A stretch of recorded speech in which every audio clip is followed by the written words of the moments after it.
Bismillahirrahmanirrahim. Wasafarul mar'ah. Wasafarul mar'ati bi ghairi nahwi mahramin. Ada yang bawa kitab? Enggak, Pak Ustaz, saya enggak bawa. Wasafarul mar'ah. Sampai sini main Bu ya? Iya. Sebelumnya kita bahas tentang apa ya? Keharaman memakai emas bagi laki-laki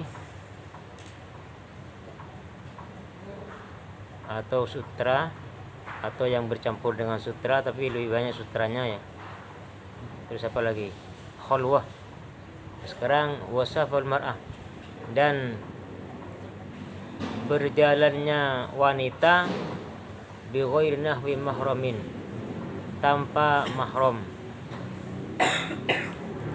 Bepergiannya wanita tanpa mahram. Jadi wanita itu bepergian keluar dari rumah itu tanpa mahram, itu hukumnya haram. Tanpa mahram. Ada sebuah hadis, la yahillu limratin tu'minu billahi wal yawmil akhir an tusafira masirata lailatin masirata yawmin lailatin illa ma'ahu du mahramin. Tidak halal bagi wanita berjalan sehari semalam, ada juga redaksi yang 3 hari ya, berjalan keluar tanpa mahram. Nah, tapi ini banyak hadis, macam-macam hadisnya, banyak riwayat.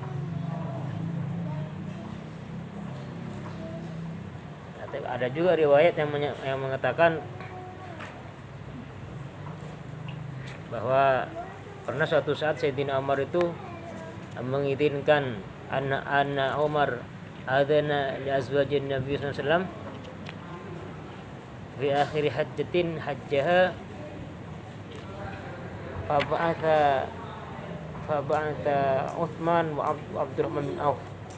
Artinya ada riwayat lain bahwa pernah suatu saat Sayyidina Umar itu mengizinkan istri Nabi itu pergi tanpa mahram, itu pergi haji, dan beliau hanya mengutus Sayyidina Umar, Sayyidina Utsman dan Abdurrahman bin Auf.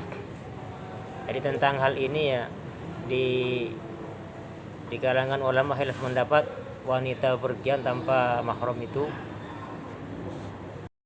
Jadi begini, karena banyak riwayat yang tentang tadi itu, ada hadis yang melarang wanita itu pergian tanpa mahram, tetapi ada juga riwayat lain, termasuk Sayyidina Umar memperbolehkan istri-istri Rasulullah itu justru pergi ke Mekah itu malah bukan sama mahramnya, yaitu malah ditemenin oleh Sayyidina Utsman dan Sayyidina Abdurrahman bin Auf.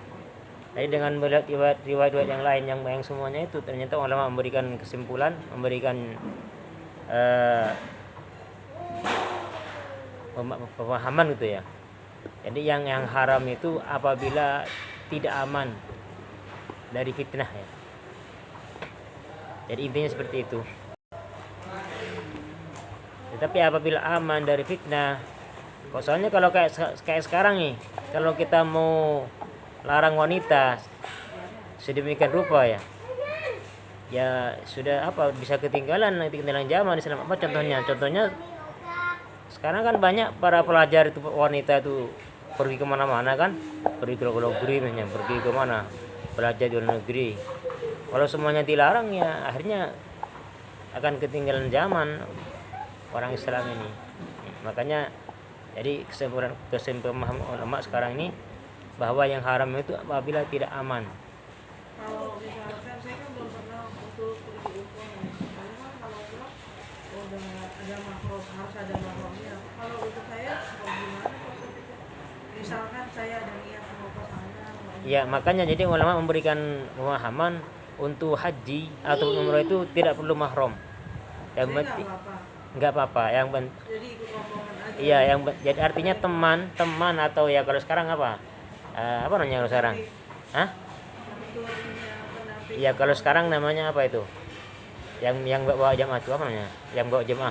Iya. Rombongan tuh? Iya. Ya itu dianggap saja itu sebagai mahram yang bisa mengamankan kita gitu. Artinya seperti itu. Jadi nggak apa-apa ya. Nggak apa-apa. Nggak apa-apa itu. Yang bukan hanya untuk itu ya. Termasuk misalnya wanita mau bekerja gitu kan. Kalau sekarang kan sudah biasa tuh wanita bekerja itu ya. Nah, itu tidak harus bersama dengan mahramnya. Yang penting sudah betul-betul aman dengan teman-temannya atau tempat pekerjaannya, maka itu oleh ulama di zaman sekarang itu dianggap itu diperbolehkan, tidak haram lagi. Apalagi seperti ibu jadi tulang punggung ya, kalau ibu terus nggak boleh keluaran tanpa mahram ya nggak mungkin kan. Iya, jadi itu. Dan bahkan juga ada di zaman Rasulullah itu ada kisah Rasulullah pernah mengatakan bahwa nanti kalau kamu masih mengatakan kepada sahabat ya, kalau kamu umur panjang kamu akan melihat seorang wanita datang di negeri ini gitu ya, datang ke Mekah itu berhaji, dia tidak sendirian tanpa takut kepada siapapun, hanya takut kepada Allah.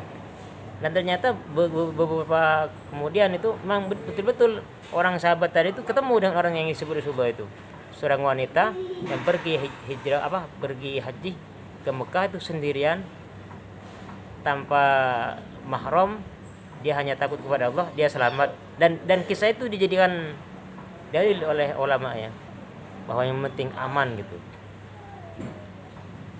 yang penting aman.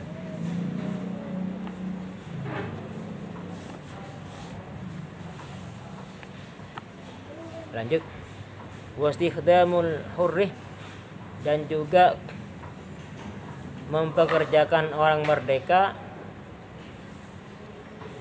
karhan, dengan paksa, juga termasuk haram. Sekarang sudah tidak ada kayak gini, tapi ada juga ya, yang ada itu di luar negeri. Saya dulu waktu Malaysia itu banyak teman-teman saya itu katanya kena jual gitu ya, kena tekong yang jahat, akhirnya kejual dari kerja paksa. Wal istifaf, dan juga menghina atau meremehkan bil ulama, dengan para ulama. Wa bil imamil adil, dan juga dengan imam yang adil. Wa bisyaibil muslim, dan juga kepada orang yang sepuh, orang Islam. Artinya kita tidak boleh menghina ulama. Man lam laisa minna man lam yuqtir faqirana wa lam yarham laisa minna man lam yuqir kabirana wa lam yarham saghirana wa lam ya'rif li'alimina haqquhu. Jadi kata Rasulullah, bukan golonganku orang yang tidak menghormati orang yang lebih tua, dan juga tidak menyayangi yang lebih muda, dan juga tidak mengerti dengan hak-hak orang yang alim. Jadi orang-orang alim punya hak yang harus kita penuhin. Kenapa? Karena orang alim itu kata Rasulullah, akrimul ulama fa innahum indallahi kurama. Ulama itu dimuliakanlah para ulama, karena sungguhnya mereka itu di sisi Allah dimuliakan. Dan juga ulama itulah yang menyampaikan kebenaran, itu berganti daripada nabi, pada rasul. Jadi menghina ulama itu termasuk maksiat, apalagi zaman sekarang. Sekarang udah masuk kepada musim pemilu ya, pemilu umum. Hati-hati, andai kata ada seorang ulama yang ternyata ikut dalam satu parpol ya, kita jangan mudah untuk menyalahkan, apalagi menghina. Biarkan saja orang-orang yang menghina, kita nggak usah ikut-ikutan. Nah, tapi kadang-kadang kita ini terjebak ya, kalau kita nggak hati-hati. Jadi lebih baik diam, nggak usah komen-komen. Kenapa? Karena ulama itu adalah orang yang dimuliakan di sisi Allah, dan dia termasuk warasatul anbiya ya. Termasuk juga pemerintah yang adil. Terus ukuran adil itu apa ya? Kan mungkin orang bertanya, ukuran adil. Sekarang kan lagi ramai di Indonesia ya, kasus apa? Rempang. Apakah ketika ada kasus seperti ini kita langsung memvonis umara itu tidak adil, apakah langsung kita memvonis para pemimpin itu sudah tidak adil lagi ya? Ya tidak seperti itu, tidak buru-buru seperti itu. Kita harus tahu duduk perkaranya ya. Ukurannya adil itu yang penting ya kalau masalah kesalahan semua orang punya salah ya. Namanya orang. Tidak ada orang yang tidak punya salah, pasti punya kesalahan. Karena Indonesia ini kan bukan kerajaan, Indonesia ini republik. Jadi Indonesia itu mereka itu pemerintah itu gak bisa memutuskan langsung perkara begitu saja melalui tahapan-tahapan. Ada juga anggota DPR dan sebagainya, ada musyawarah macam-macam. Jadi jangan misalnya langsung memvonis pemerintah jelek ya. Kita harus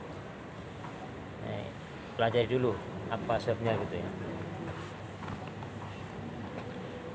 Kalau yang jelas ya, yang contoh pemerintah yang tidak adil ya Fir'aun gitu ya.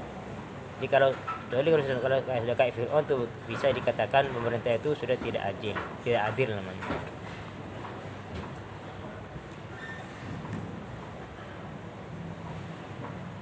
Wa mu'adatul wali, dan juga memusuhi waliullah ya, memusuhi orang wali. Terus wali itu siapa ya? Wali itu kalau dari segi definisi kata ulama, man tawala ta'atuhu min ghairi ayyatakhallala isyanun. Wali itu ialah orang yang terus-menerus beribadah kepada Allah tanpa diselai dengan kemaksiatan. Itu namanya wali. Jadi kalau kita mau cari definisi wali itu siapa? Wali itu ialah man tawala ta'atuhu min ghairi ayyatakhallala isyanun. Orang yang taatnya kepada Allah itu terus-menerus tanpa diselingi dengan kemaksiatan. Apakah ada orang seperti itu ya? Katanya manusia itu tempatnya salah. Kullu bani Adam khata'un. Anak Adam pasti punya salah. Tadi dikatakan bahwa wali itu adalah orang yang terus-menerus ibadah tanpa melakukan kesalahan. Ya maksudnya ya begini, maksudnya itu ketika melakukan kesalahan dia itu langsung taat kepada Allah. Jadi tidak langsung, artinya begini.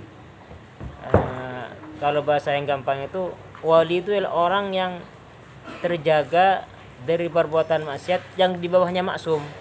Kalau Nabi kan maksum Bu ya, tidak ada yang bermaksiat. Nah itu di bawahnya itu, di bawahnya maksum. Nah itu namanya wali. Itu secara definisi. Tapi kalau wali-wali sebetulnya yang ada, yang wali yang kita bukan sesuai pangkat ya, itu banyak macamnya ya. Kenapa Bu? Wali itu adalah orang yang ibadahnya terus-menerus tanpa diselingi oleh kemaksiatan. Itu namanya wali. Ibadahnya terus-menerus, ketaatannya terus-menerus kepada Allah tanpa diselangi dengan kemaksiatan. Jadi di bawahnya maksum. Kalau maksum kan utusan. Kalau selain utusan itu namanya wali. Ya kalau kita seperti itu bisa dikatakan wali kita ini.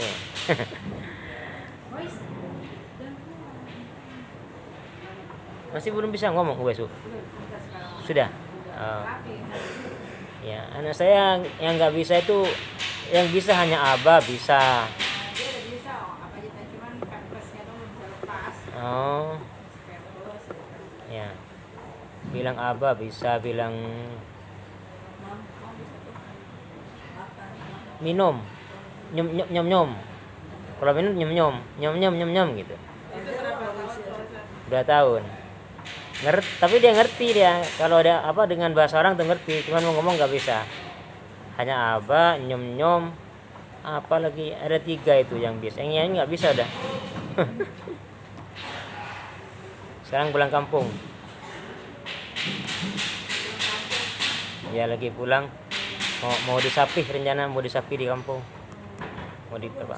Belum. 2 tahun 3-4 bulan sudah. Kan Juni dulu itu. Juni Agustus. Ya 4 bulan, tahun 4 bulan. Lanjut. Wal i'anatuh, dan juga membantu alal ma'siyati atas perbuatan maksiat. Membantu atas perbuatan maksiat juga sama ya. Jadi man a'ana ala maksiatin walau bi syatri kalimatin berikan lahu. Artinya orang yang berbantu membuat maksiat itu sama dengan yang berbuatnya. Membantu apa itu kalau di sini? Mau bikin karaokean gitu ya. Saya ikut bantu bikin tenda malamnya untuk pesta-pesta. Yang bantu itu juga dosa ya. Sekalipun dia setelah membantu pergi misalnya. Atau misalnya yang dicontohkan oleh kitab itu memberikan makanan kepada orang kafir di bulan Ramadan. Nah, itu juga tidak boleh. Masuk kepada i'ana alal ma'siyah ya.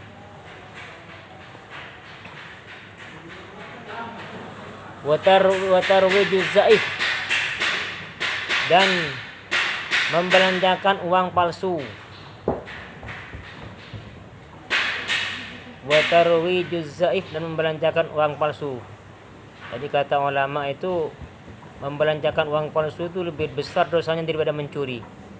Kenapa? Karena kalau mencuri kan yang kena sasaran hanya satu kan, yang rugi satu orang. Tapi kalau uang palsu dibelanjakan itu bisa menjadi dosa jariah itu, Bu. Misalnya begini, si A membelanjakan uang palsu itu. Kan yang rugi banyak nanti. Si B rugi, semuanya rugi. Semua orang yang rugi ketika mendapat kerugian itu yang pertama bikin uang palsu itu dapat dosa itu. Itu namanya dosa jariah. Misalnya dia sudah mati yang bikin uang palsu itu. Uang palsu masih beredar dan banyak orang yang dirugikan. Ya, jadi yang mati itu dapat transferan itu terus dosa itu. Makanya kata ulama kalau kita menemui uang palsu, gimana caranya? Suruh buang ke sumur atau robek aja, hancurkan biar enggak berjalan.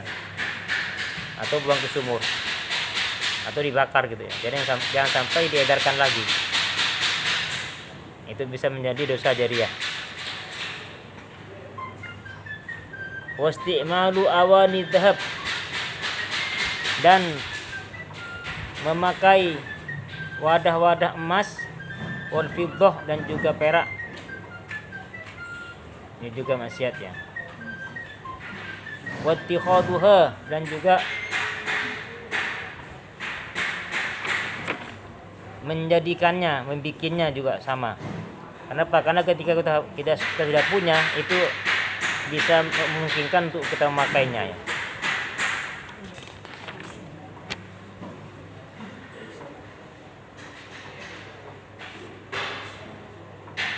Wa tarkul fardhi, dan meninggalkan kefarduan. Wa tarkul fardhi, dan meninggalkan kefarduan. Au fi'luhu, atau mengerjakan kefarduan. Ma'atar kiruknin lahu, ma'atar kiruknin, beserta meninggalkan rukun.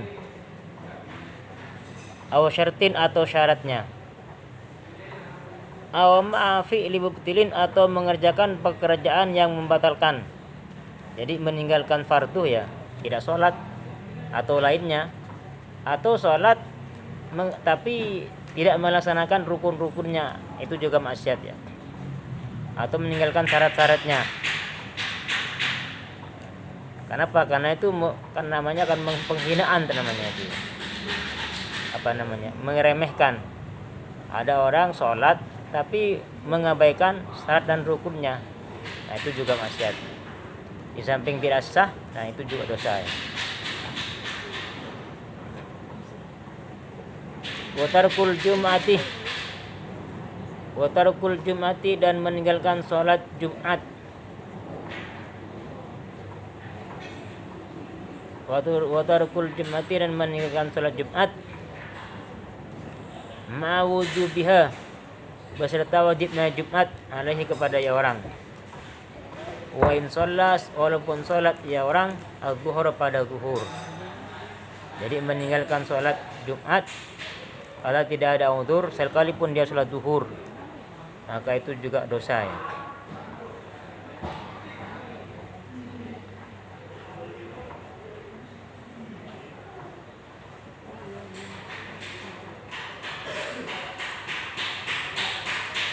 wa tarku nahwi ahli qaryatin, dan meninggalkannya penduduk kampung, al jamaata pada salat berjamaah, fil maktubati di salat yang wajib. Jadi ada satu penduduk kampung enggak ada sama sekali yang berjamaah, yang mengadakan salat jamaah di masjidnya, yang menunjukkan syiar Islam. Itu dosa semuanya itu. Karena mengerjakan salat berjamaah itu termasuk fardu kifayah. Jika tidak ada sama sekali yang mengerjakan satu kampung penduduk itu, maka semuanya dosa. Dan kata Rasulullah, tarikul jamaah mal'unun fit Taurat wa mal'unun fil Injil wa mal'unun fil Zabur wa mal'unun fil Quran. Orang yang meninggalkan berjamaah itu dilaknat dalam kitab Taurat, Injil, Zabur, dan Al-Quran. Bahkan ketika melewat di bumi itu, bumi pun juga melaknat kepada orang yang meninggalkan berjamaah. Kalau sampai tidak ada sama sekali satu wilayah, satu kampung. Tapi kalau sudah ada yang mengerjakan berjamaah, tapi yang dimaksud di sini mengerjakan jamaah yang menunjukkan syiar Islam, Bu ya. Bukan hanya sekedar berjamaah di rumahnya. Yang dimaksud di sini mengerjakan jamaah tapi di tempat yang menunjukkan syiar Islam. Apa contohnya? Di mushola atau di masjid. Kalau hanya di rumah masing-masing, ada satu orang nih, satu kampung, semua berjamaah, tapi jamaahnya di rumahnya masing-masing sama suaminya, sehingga tidak terbentuk syiar Islam. Nah, itu juga tidak boleh itu. Jadi yang dimaksud di sini berjamaah yang sehingga menunjukkan syiar Islam, ya contohnya ya di masjid atau di mushola. Ada beberapa saja penduduk itu yang sudah mengerjakan, maka gugur pada yang lainnya sudah tidak dosa. Tapi ketika tidak ada sama sekali yang mengerjakan, maka semuanya dosa. Dan orang itu, penduduk itu akan dilaknat oleh bumi jika tidak ada sama sekali yang mengerjakan berjamaah di kampung itu. Dan ini yang terjadi di kampung sebetulnya, Bu, yang terjadi itu di kampung-kampung. Kalau di kota masih ada ya orang berjamaah kan, di perumahan masih ada. Tapi di kampung tuh seingat saya itu nggak ada itu dulu itu. Paling adanya di masjid ada juga sih, paling 1-2 orang. Kenapa? Karena kalau orang desa itu kan dia pekerjaannya kan satu hari full ya, bertani itu kan, bertani full sehari, ada yang cari rumput.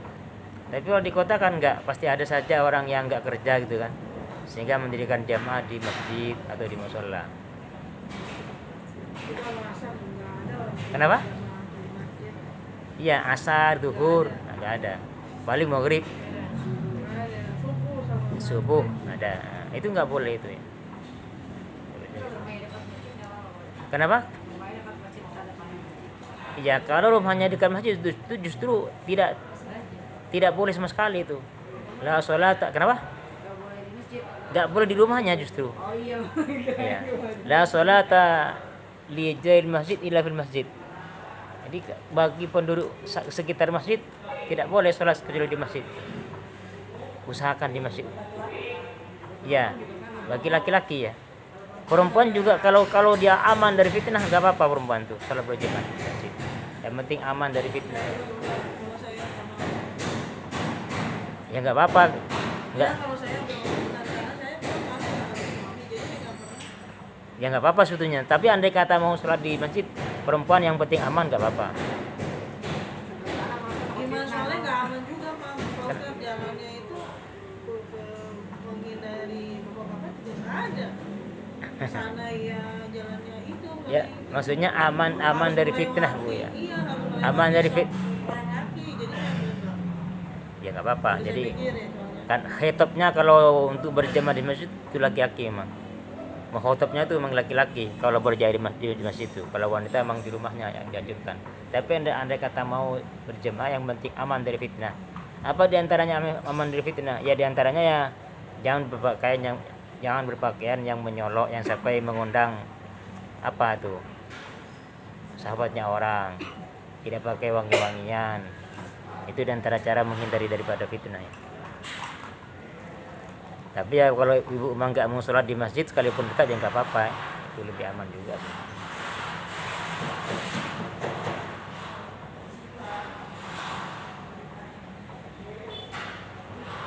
Wa ta'khirul fardhi, dan mengakhirkan sholat fardu an waktihi dari waktunya bighair udhrin tanpa udzur. Ini juga. Nah, ini sering nih. Kalau saya di kampung kadang-kadang ada pekerjaan tanggung gitu ya.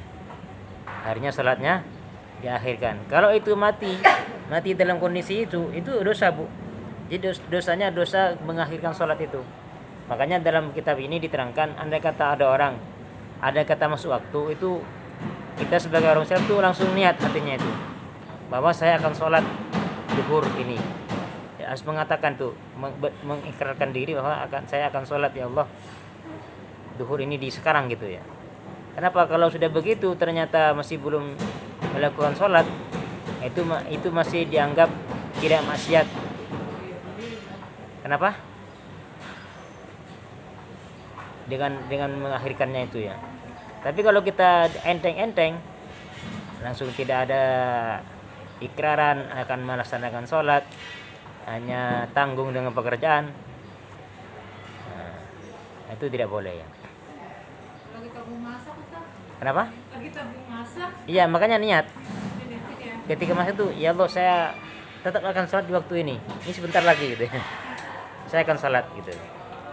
Harus mengikrarkan diri. Katakan pada Allah itu bahwa saya akan sholat. Udah wudhu tapi tiba-tiba handphone bunyi, dulu lah handphone boleh. Ya ambil dulu teleponnya Bu, takutnya penting.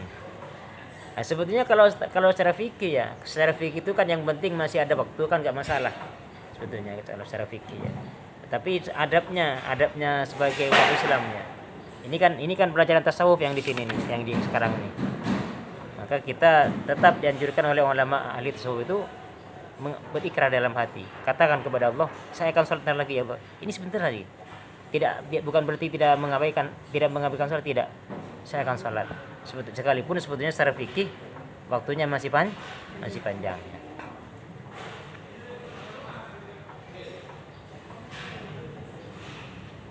Kecuali kalau ada udzur. Apa udzurnya sholat? Udzurnya sholat ada dua ya. Masih ingat dulu pernah diajarkan. Kenapa? Ya tidur dan lupa. Itu saja. Kalau memang ketiduran atau lupa, tapi lupanya tidak karena enteng. Tapi kalau lupanya enteng, misalnya main catur sampai lupa, itu beda lagi. Enggak. Jadi yang maksud bagaimana lupa ya? Atau karena tidur yang juga tidak melampaui batas tidurnya. Kalau seharian tidur, itu bahkan ada adzan yang di sampingnya tapi tetap aja nggak bangun, nah itu beda lagi. Jadi ini betul-betul tidur yang tidak melampaui batas ya, nggak bangun, maka itu masuk pada udzur. Ketika dia bangun langsung sholat yang itu, biasanya duhur nih kita tidur, tiba-tiba bangunnya pas asar, nah itu langsung sholat duhur itu. Gak usah nih kodok kalau itu gak apa-apa, gak usah nih kodok, langsung sholat duhur. Iya lah. Iya, setelah itu lalu sholat asar. Iya, karena kita ketiduran kan. Jadi itu namanya udzur. Duhur dulu. Dan sekalipun tanpa niat kodok gak usah, gak apa-apa. Langsung setelah udzur lillahi ta'ala. Langsung. Itu namanya karena udzur.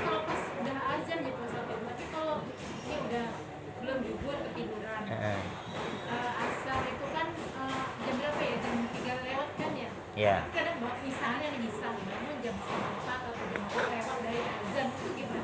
Tetap sholat zuhur dulu atau asar dulu? Iya, duhur dulu. Kalau waktu panjang. Kalau kita memang udzur ya, ketiduran. Nanti ketiduran ya? Iya, atau kecuali begini, kecuali ada berjamaah asar. Kalau ada berjamaah asar ketika itu, maka kita dianjurkan ikut berjamaah dulu, habis itu duhurnya. Atau kalau waktunya mepet, misalnya bangunnya sudah mau habis asar, maunya sudah jam 5:30 misalnya nih. Nah kalau itu asar dulu, baru duhurnya dikerjakan. Gitu. Jadi kalau waktu masih luas, maka duhurnya dulu dikerjakan, yang ketiduran tadi itu. Kenapa? Tidak usah kodok kalau ketiduran tuh. Ya langsung duhur tanpa kodok. Ya.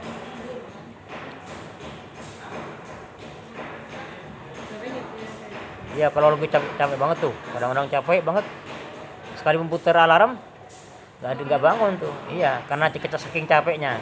Itu sering saya terjadi begitu. Nah, itu masuk pada udzur itu.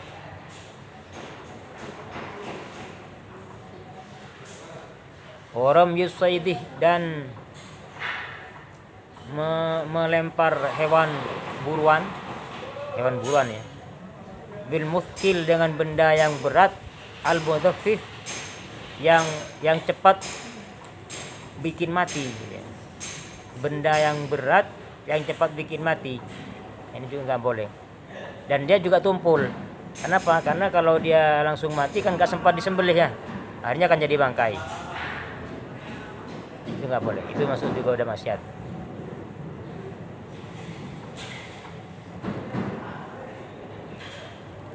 Wattikhadul hayawan ghardhan, wattikhadul hayawan, dan menjadikan hewan ghardhan sebagai sasaran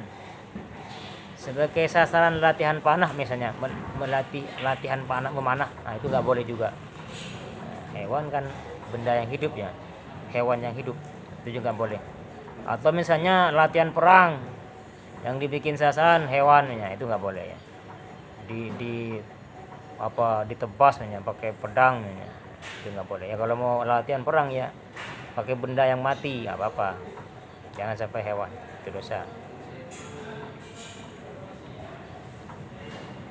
Intinya menyakitin ya, itu menyakitin hewan. Hukumnya gimana tuh kalau bikin obat? Kadang-kadang dikasih ke hewan dulu. Apanya? Hah? Obat. Misalnya bikin obat terus kata sebab hewan itu buat percobaan. Coba dulu tuh Oh, itu jangan menyakitin. Gitu kalau akurat iya, kan hewan dulu obat yang kita konsumsi percobaan. yang kita tesnya hewan dulu. Maksudnya apa itu? Ya kalau orang-orang apoteker kan biasanya Bikin begitu. obat. Obatnya dari hewan dulu. Oh, bukan. Coba Ustaz, coba. Agak apa yang dimaksud begini? Dimaksud ini sasaran hewan dibikin sasaran untuk dibunuh gitu ya. Ya setidaknya kan dia udah tahu kalau obat ini nggak cocok. Ini pasti kan hewannya mati. Meninggal tuh. Hewannya mati. Kan dia udah tahu. Apa maksudnya itu? Iya, misalkan kan kayak Buat misalkan obat. bikin obat, racik obat, biasanya kan nyobain dari Ya hewan. hewan dulu. Kalau hewannya mati berarti kan obatnya nggak bagus. Berarti dosa dong. Kan hewannya jadi percobaan. Oh, itu ya, racun gitu, bikin racun bukan? Ya enggak, kadang obat apa aja kayak buat apotek kan orang-orang nakes kan biasanya dari hewan-hewan dulu dicoba. Nah, kalau itu enggak, itu kan memang gini, itu kan kajian ya, kajian ilmu ya. Kalau kita langsung coba ke orang kan malah orang mati. Ya, maksudnya berarti dia sama. Enggak, yang dimaksud di sini itu hewan tuh dibikin sasaran apa ya namanya ya? Ada orang latihan perang atau latihan tembak, yang ditembak tuh hewan misalnya, itu nggak boleh. Kan masih ada benda lain yang harus kita bikin sasaran sebagai latihan perang, misalnya ditembak atau kalau dulu dipanah misalnya, itu yang berburu boleh. Yang dimaksud masih begini ya, tidak kan masih ada benda yang lain kalau hanya untuk itu gitu kan. Kalau hanya untuk bikin latihan perang kan ada benda lain yang mau dipedang, mau ditembak misalnya, kok malah bikin hewan yang dibikin, itu yang nggak boleh.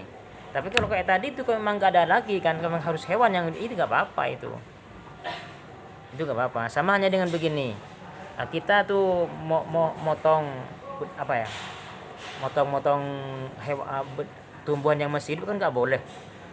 Tumbuhan yang masih hidup main potong aja kan nggak boleh. Tapi kalau ada tujuan tuh boleh. Contoh rumput kita potong tujuannya untuk keindahan, kebersihan, itu nggak apa-apa, kan ada tujuan yang dibenarkan. Yang dimaksud di sini tadi itu, jadi kita mau latihan perang yang dibikin sasaran hewan, kan kalau hanya itu kan bisa saja benda yang lain kan, ada pilihan lain.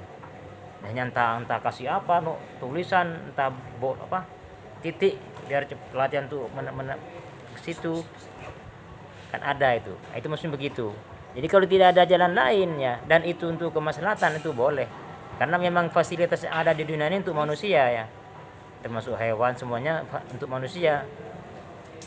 Tujuannya Allah ciptakan itu ya. Gak apa-apa kalau kayak tadi itu bikin obat, kajian, lalu yang untuk percobaan adalah hewan. Terus kayak dia kan kayak ngelupain kayak kucing atau apa, terus dia buat ngejahit buat Iya, nggak apa-apa kalau ada tujuan seperti itu. dia jadi buat Ya, itu boleh kalau itu. Itu namanya ada ghordun syar'iyun. Ada tujuan yang dibenarkan oleh syariat. dia buat terjadi berarti. Boleh, ya.